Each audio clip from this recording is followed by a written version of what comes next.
আপোনালোকে গমেই পাইছে যে এখন চৰকাৰে যি নাটকীয় কাৰ্যপন্থা আৰম্ভ কৰিছে। ইফালে এইখন চৰকাৰে মাননীয় মুখ্যমন্ত্ৰী হিমন্ত বিশ্ব শৰ্মা ডাঙৰীয়াদেৱে বিদেশী খেদাৰ নাম লৈ এফালৰ পৰা উচ্ছেদ অভিযান চলাই আছে আৰু আনফালে তেওঁ মানে প্ৰায় ৭০,০০০ বিদেশীক তেওঁ যিখিনি বৰ্তমান বিদেশী বুলি চিনাক্তকৰণ হ'ব গৈ আছে সেই বিদেশীক তেওঁ নাগৰিকত্ব দিব ওলাইছে।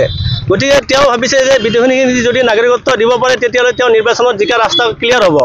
আপোনালোকে চাব এই ৭০,০০০ বিদেশীক যদি ১০,০০০কৈ যদি এটা সমষ্টিত ভাগ কৰি দিয়ে নিশ্চয় ৭টা চিট তেওঁলোকৰ আৰামত জিকি যাব তেওঁলোকে। গতিকে সেইকাৰণে তেওঁলোকে পন্থা আৰম্ভ কৰিছে। গতিকে আমি কেতিয়াও নামানো তেওঁলোকৰ যি শ্লোগান আছিল জাতি মাটি ভেটি, তেওঁলোকে সেই শ্লোগান ভৰিৰে মোহাৰি এতিয়া বিদেশীখনত মানে অসমখন বিদেশী ডাষ্টবিন বনাব বিচাৰিছে। আমি কেতিয়াও নামানো এইটো, আমি কেতিয়াও মানে গ্ৰহণ কৰিব নিদিওঁ আমি। আৰু যদি চৰকাৰে যদি আমাৰ দাবী নামানে যদি নুশুনে তেতিয়াহ'লে আজি আপোনালোকে ৰঙিয়াত দেখা পাইছে এই আন্দোলন পৰৱৰ্তী সময়ত আমি গাঁৱে ভূঞে লৈ যাম। মুঠৰ আমি মানে আমি গ্ৰহণ কৰিব কেতিয়াও নিদিওঁ, বাতিল কৰিবই লাগিব। এই প্ৰতিবাদী বিক্ষোভ কাৰ্যসূচীৰ দ্বাৰাই অসমবাসীক আমি মানে অৱগত কৰিব বিচাৰিছোঁ যে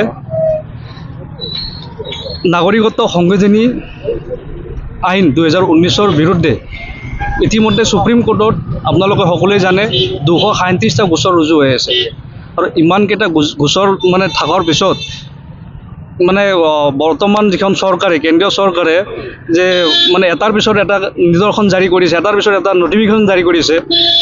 এইখিনি কাৰ্যই স্পষ্টকৈ বুজাইছে যে মানে গণতন্ত্ৰৰ ওপৰত বৰ্তমান মানে চৰম ভাবুকিৰ সৃষ্টি। এয়া অতিকৈ পৰিতাপৰ বিষয়, এয়া অতিকৈ দুৰ্ভাগ্যজনক বিষয়।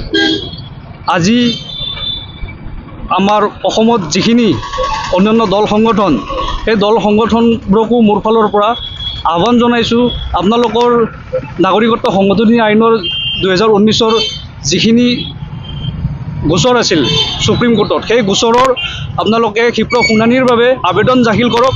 ইতিমধ্যে আমিও কাৰ্যপন্থা হাতত লৈছোঁ। অনাগত 1 সপ্তাহৰ ভিতৰত আমি সুপ্ৰিম কোৰ্টত এই সকলোবোৰ বিষয়ক লৈ আমি আবেদন দাখিল কৰিম আৰু মোৰ ফালৰ পৰা সমাজ সচেতন সকলো অসমীয়া সকলো আই মাতৃক মোৰ ফালৰ পৰা তাতৰ অনুৰোধ যে আমি অসমীয়া সমাজত আছোঁ আৰু অসমীয়া সমাজত থকা হিচাপত আমাৰ সামাজিক দায়িত্ব আছে। সেই দায়িত্বখিনি সকলোৱে যদি আখৰে আখৰে পালন কৰে, নহ'লে অনাগত দিনত আমাৰ যিখিনি মানে ভৱিষ্যতৰ প্ৰজন্ম, এই ভৱিষ্যতৰ প্ৰজন্মই জাতি মাটি ভেটিক লৈ যে সংকটত ভুগিব সেইটো সম্পূৰ্ণ খাটাং কথা। গতিকে তৰিলে দেশ মৰিলে